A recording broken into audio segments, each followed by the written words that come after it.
Olá, eu sou o professor Eldio Lobo, médico psiquiatra da infância e adolescência, com titulação pela Associação Brasileira de Psiquiatria e Associação Médica Brasileira.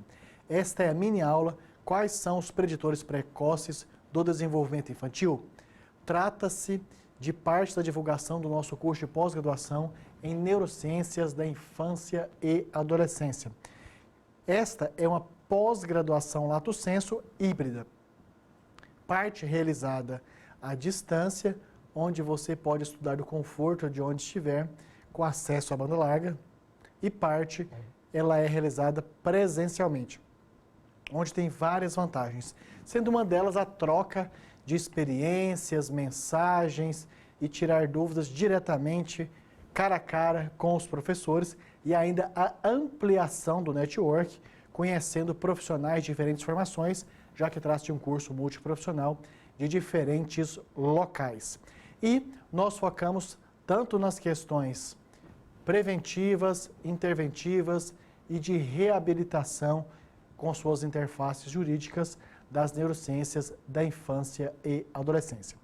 Então agora vamos falar sobre quais são os preditores precoces do desenvolvimento infantil.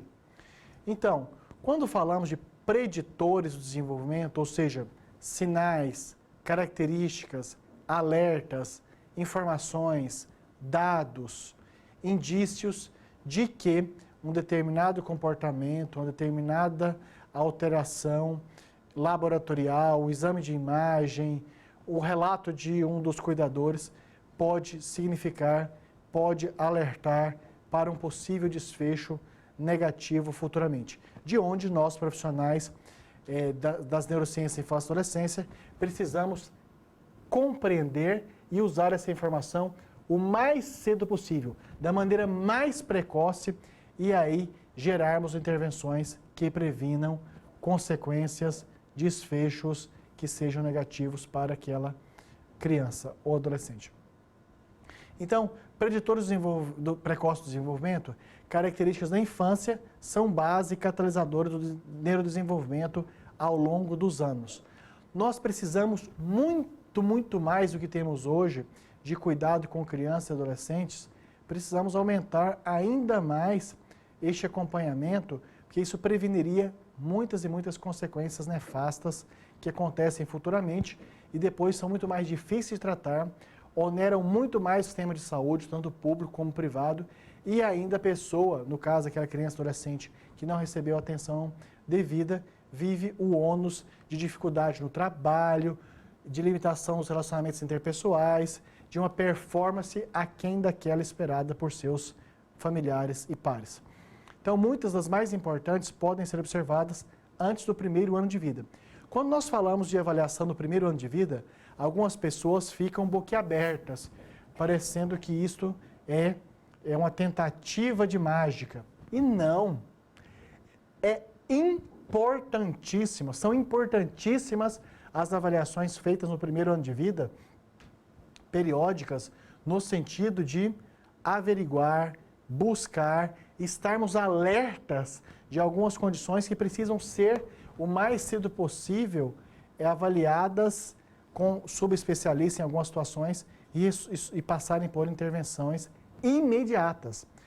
Investigação dessas características, então, são essenciais na avaliação dos transtornos do neurodesenvolvimento, transtornos psiquiátricos, síndromes genéticas ou metabólicas, exposição pré-natal a drogas e de outras condições que alteram o neurodesenvolvimento. Esses preditores do desenvolvimento, então, estão associados a desfechos cognitivos e comportamentais que podem, muitas vezes, serem mudados de uma possível condição de potencial negativo para um desfecho altamente positivo. Então, nós vamos falar aqui de alguns preditores de 0 a 12 meses. Então, para o preditor, baixo peso, ou seja, menor que 2.000 gramas, crítico menor do que 1.500 gramas e ou comprimento pequeno, nascimento prematuro, crítico, ou seja, menor que 33 semanas, nós temos alguns desfechos associados, que não significa uma relação matemática de uma operação que isto é igual àquilo. Isto funciona muito como um alerta de informação a ser usado com bom senso. Um dos grandes avanços que temos na nossa performance mental, comportamental e de habilidade durante a pós-graduação em neurociência, infância e adolescência é o uso do bom senso. Então, desfechos associados a essas condições da pequena estatura e do pequeno peso são ansiedade, depressão, problemas motores, menor QI, coeficiente de inteligência e problemas de neurodesenvolvimento, resposta aumentada ao estresse, problemas cognitivos e de atenção, atraso na linguagem, problemas sociais e acadêmicos, menor escolaridade e menor renda, menos chances de estabelecer família. Observação, é um desfecho associado. Então, é um grande pulo do gato quando os nossos pós-graduandos compreendem que, algumas vezes, as informações preditoras do primeiro ano de vida ou podem receber uma intervenção imediata que possa mudá-las para um resultado muito melhor, ou esses preditores permitem o que se faz pouco em países em desenvolvimento, mas se faz muito em países desenvolvidos, criar um programa de médio e longo prazo que vá acompanhando essa criança com muito mais rigor do que aquelas crianças que são absolutamente saudáveis e sem esses preditores. Enfim, preditores servem ou para intervenção ou para um planejamento refinado do acompanhamento dessa criança, adolescente e também adulto. Toxinas, então, bifenilos policlorados, drogas, tem como desfecho associado, então, problemas emocionais de comportamento, problemas em manter atividades, como mudar de uma atividade para outra com frequência, retraimento social, sintomas depressivos, agressividade, reatividade emocional. Ou seja, histórico de uso de drogas faz com que nós, profissionais das neurociências da infância e adolescência, estejamos alertas de colocarmos no prontuário deste paciente, deste cliente, esses dados, esses alertas, para que futuramente, se esse profissional não vai mais acompanhar essa criança, que os colegas saibam quais são os pontos de maior atenção de intervenção. Então, malnutrição tem como desfecho associado, possíveis desfechos associados, prejuízo no crescimento, prejuízo no desenvolvimento social e cognitivo. Privação de renda tem como possíveis desfechos associados pior saúde geral, gerando obesidade, hipertensão, diabetes, asmas, doença cardiovascular. E coordenação é atividade motora, tendo sinalizadores de alteração. Isso, desfechos associados podem ser, por exemplo, desenvolvimento motor, cognitivo, desatenção e desempenho acadêmico insuficientes. Sobre o preditor, fixação do olhar. Então, um desfecho é atenção seletiva, perceber uma face única em contexto social não familiar, reconhecimento de faces como desfecho associado, experiências sensoriais precoces, desfecho associado, conexões de redes perceptuais, memórias, desempenho em tarefas de interpretação e ações, teoria da mente como desfecho associado, atenção, velocidade de processamento e memória, desfecho associado, linguagem, funções executivas, desempenho acadêmico, memória de curto prazo e inteligência, QI, desempenho acadêmico. Exposição aos fonemas de uma segunda língua, desfecho associado à aprendizagem mais rápida de segunda língua e discriminação de sons da fala, desfecho associado à consciência fonológica, percepção da fala, segmentação das palavras, discriminação vogal, desfecho associado à linguagem, vocabulário, desfecho associado à inteligência verbal, vocalização específica com as mães, desempenho cognitivo e acadêmico. Geralmente, quando estamos falando de desfecho associado, vários dos nossos pós-graduandos perguntam se nós temos uma percepção muito, digamos, de doença e tratamento na saúde ocidental. Então, um grande desafio nosso é nós mostrarmos que os preditores podem ser também voltados para percepções, perspectivas que sejam positivas. Então, os preditores podem ser tanto de adoecimento, limitação, restrição, como também podem ser de performance positiva, rendimento, é favorável. Então, inibição comportamental, estresse em contexto de novidade e não familiares. Então, desfechos associados são comportamentos internalizados, retraimento social, vulnerabilidade para transtornos de ansiedade social, timidez, inibição comportamental. Portanto, diante desse preditor, nós vamos organizar no prontuário sinalizadores de possível desenvolvimento, por exemplo, de constrangimento severo, fobia social, timidez extrema, que vai limitar, por exemplo, uma boa performance na vida acadêmica deste indivíduo. E nível de atividade, sorriso e gargalhadas, frustração com limitações e medo, nós temos como desfecho associado adequação, ajuste comportamental, emoção positiva, raiva e frustração, menor capacidade de se acalmar. Sobre temperamento exuberante, atividade motora vigorosa, balbuciar e sorrir, nós temos então como desfecho associado comportamentos externalizantes, sociabilidade e impulsividade. Alta reatividade e estímulos sensoriais, atividade motora, estresse, medo de novo, retraimento social e ansiedade. Sobre agressão física, desfecho agressão física. Temperamento difícil somado a experiências com mães negativas e intrusivas, comportamento externalizante. E temperamento difícil somado a estímulo parental autoritário, comportamento externalizante. E assim vamos com vários e vários outros preditores. Tem pós-graduando que pergunta, é preciso decorar? Não. É preciso compreender, até porque depois de várias leituras aprofundadas e a aplicação disso na prática, fica mais automatizado. Tipo de apego, vínculo de segurança com o cuidador principal, tipo de apego, relações sociais com irmãos e pares. E apego seguro, afetivo, amável, cuidadoso, provedor, responsivo e consistente, tem como desfecho associado acurácia na percepção de faces, resolução de problemas sob estresse, cooperatividade, popularidade entre colegas, apego seguro com parceiro romântico. Apego inseguro, tipo desorganizado, desorientado, inconsistente, como desfecho possível, comportamento antissocial, transtorno de estresse pós-traumático, comportamento externalizante. Apego inseguro, tipo frio, rejeição elevada. Temos desfecho associado, inteligência, mães com responsividade positiva em relação aos filhos, também desfecho possível, inteligência, vocabulário diversificado dos pais com o filho, habilidades de comunicação. Mais uma vez, enfatizo, mudemos os nossos conceitos, percepções, certezas e avaliações baseadas na busca de doença e de respectivo tratamento.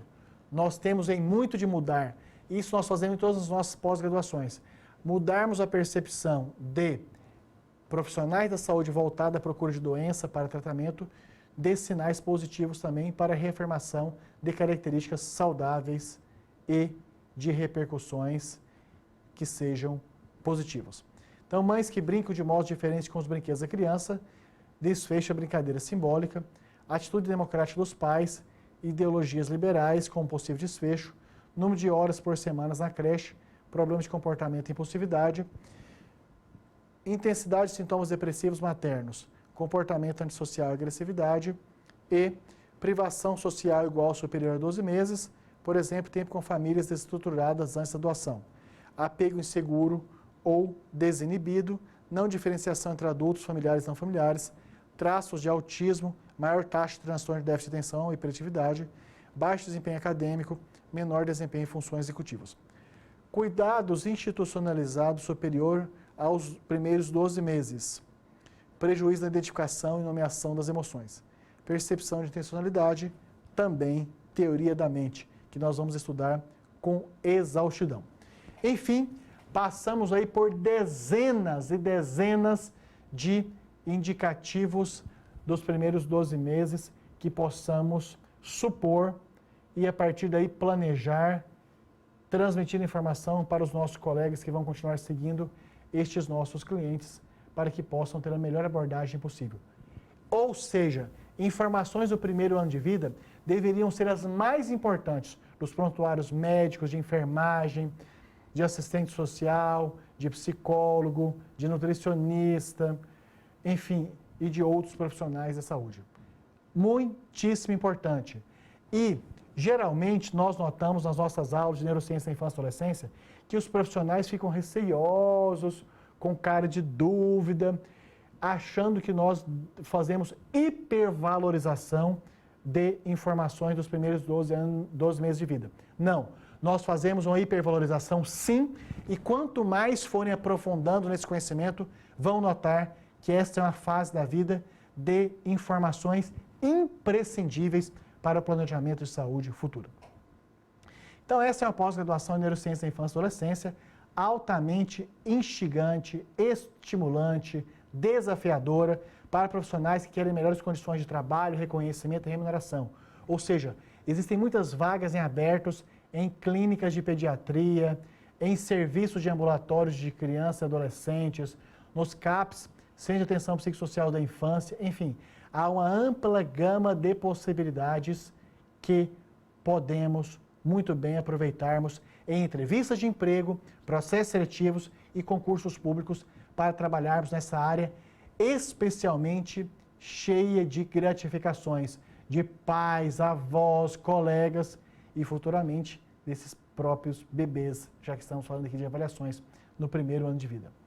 E se você então está incomodado, inseguro, insatisfeito no seu segmento de trabalho, eis aqui uma grande oportunidade de atuar nesta área da saúde tão legal, tão especial, tão estimulante, tão gratificante.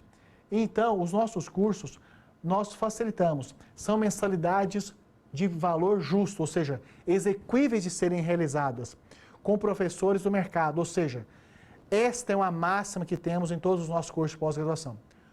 Todos os nossos docentes, além da carreira como professores, atuam também no mercado de trabalho. Ou seja, são pediatras que coordenam e atendem ambulatórios de infância e adolescência, são psicólogos que atuam em CAPs de atenção, Centro de Atenção Psicossocial da Infância e Adolescência, são enfermeiros que fazem coordenação de serviços de reabilitação de crianças e adolescentes, são assistentes sociais que dão consultoria para creches, enfim.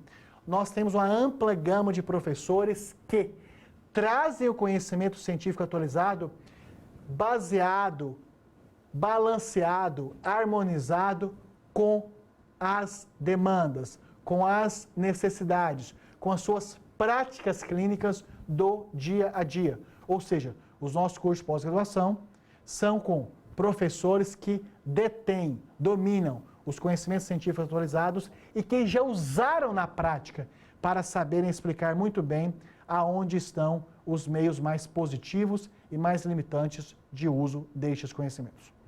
E, então, tem aqui tanto o link da sua tela, como também abaixo do seu vídeo, que dá acesso direto ao site da Unip.